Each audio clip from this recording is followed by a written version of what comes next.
principal payments and had paid no payments in 2015-16 payments, but they forgave themselves $34.071 million in debt of a loan. Just two small other factors that I've read about, and I've seen the paperwork, is that since there's only 6 people involved that I can see, I think it was like $800,000 for cleaning for officers that they don't have, because I don't think they even have officers. Yet also, I think $500,000 for parking.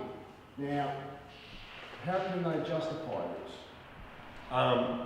We're looking into the parking, and the parking may be something with a deal done with Icon Tower, where there was a deal that there were 250 parking spaces allocated to Icon Tower in the car park. But because the financial statements don't contain any notes and don't contain any opinion of what the auditor says about the financial statements, we're not sure what the outcome of that is. Gary, just a question in relation to broad-scale land clearing, habitat destruction and koala deaths. The current mayor and councillors claim that they delegate responsibility to planning and development officers and the CEO, and I'm just wondering how you would change that, or how you would tackle that to make development more environmentally friendly. There is a responsibility of the planning officers, and the council is divided. People need to understand the council is divided into 2 parts. One part is the councillors, and one part is the executive. The executive of the council are the ones who make sure there's compliance with regulation. The councillors shouldn't have any say in that compliance with regulation, but the mayor should offer direction to the council as to what the requirements of the community are as respects to land clearing and that. At the moment, I've had a look at what's going on, and most of it does not comply with any state regulation as far as land clearing concerns. In 2006, there was a land clearing policy brought in by the state government, and in 2012-13, it was mostly thrown out by the Newnham government. So there is an aspect there, but the local government has its own land clearing policy, and it certainly stipulates what should happen, and there's been no compliance with that I can see in some of these developments, because not only are they doing clear-fell land clearing, they're actually changing the water course and the structure of the land, and taking away topsoil and causing impact of rain damage to the soils and to the country. But land clearing is a big thing. I think there's absolutely no need to clear fell trees. There's absolutely no need. There's trees to be grown left standing on boundary fence. They can work out where the plot goes. They don't have to clear fell, build everything on terrace development. Okay, I have 2 questions. James Fuzzle, Secretary at Interest Rate Place Association. First question is, acting Mayor Portelli has been doing a lot of things of recent, like the Springfield development with the Brisbane Lions, or with the destruction of Murphy's Hotel, as we all know.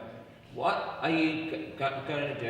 Is there anything possible you can do to scale back or even stop some of these things that the current acting mayor is rushing through, which isn't in the interest of the people, it's in the interest of himself and the developers? So how can he possibly roll those back so that people can have their own say on what these things are? It's a really interesting thing, because Campbell Newman must have destroyed most of the policies of Queensland. First thing he changed was the land clearing laws when he come in, and before he come in, everyone in 2006 went through panic clearing, and they just absolutely clear-felled everything because they were scared of this new clearing policy. In 2012-13, Campbell Newman gets in. The first thing he does is he says, "Oh, we don't need trees. We don't need the reef. We don't need this. We don't need that." So he's been instrumental in actually destroying the economy, the community and the environment of Queensland. As for what Mr. Tully is doing, it's been very well known that we're very vocal about, as acting mayor, he is bringing in policies during an election, after he has announced that he's standing as a candidate, that have amounted to over $100 million in promises in the last couple of weeks since he's been, since he said he was going to be a candidate for the election. We think it's absolutely wrong, but Campbell Newman, in his wisdom, with Mr. Crucifoli, changed the election laws, allowing councillors to retain their position if they want to stand as a candidate for mayor. So this is another one of Mr. Campbell Newman's failed policies, and it's why he was effectively tossed out when he should have been, and he probably should have been tossed out earlier. And second question I have is, in relation to the Queensland ICAC, do you support or do you not support a Queensland ICAC, and why? I absolutely support a Queensland ICAT. I actually support a national ICAT. We should have one set of laws that address misconduct and corruption in government. There should not be a law in every state. There should be one law and one body that has clarified exactly what it is. We are one people, we are one nation, we should operate under one law, and misconduct, corruption in government or in public service should be a national law covered by a national body. And there should be no difference in the determination of what is misconduct between each state, because it's the same public money in the same country. Sorry, Gary, one more question. My other hat on as president of IRATE. I just wanted to know what your message would be to companies like Cleanaway and Remondis, Veolia, etc., who've all made their homes here in Ipswich, and who all profit greatly to the detriment of the residents, who live in proximity to those dumps. What I mean by detriment is things like the odour problems around Ripley, Flinders View, Providence and Echo Ripley, and Raceview. Thanks, Chris. And also the dust problems, the possible, groundwater contamination, etc., of some of the other dumps closer to areas around Collingwood Park. What would your message be to those dump operators where you elected as mayor? I can tell you one message for them: clean up your act, because I'm here to clean up Ipswich, and that's what I'm going to do. If you don't clean up your act, if you don't make sure that what comes off that property or what comes out of your business, be it either in the land or in the air or in the water, is clean, we're going to clean up your act for you. And that's as simple as that. Gary, Antonelli said he was going to close 2 of the companies. Isn't it a fact that he himself, or the elected man, can't close the 2 companies? He needs to A, get rid of the CEO and have full support of the whole board. It's true. The companies are established under the executive of the council. So Mr. Antonelli says, well, I'm going to actually close the 2 companies up. But he's a director of one of the companies, and Mr. Tully is actually the chairman of one of the companies. So he'd have a really tough time actually doing that unless he changed the executive and council, because the executive members of council are also the directors of the company. And I would say that he'd have a really hard time, but it came out the other day that he actually wants to close a 3rd company. So of the 5 companies now, he's targeting 3 companies that he wants to close. And why after 17 years in council is he wanting to close 3 companies? What is his incentive for closing them? Why has he come to this point in this time?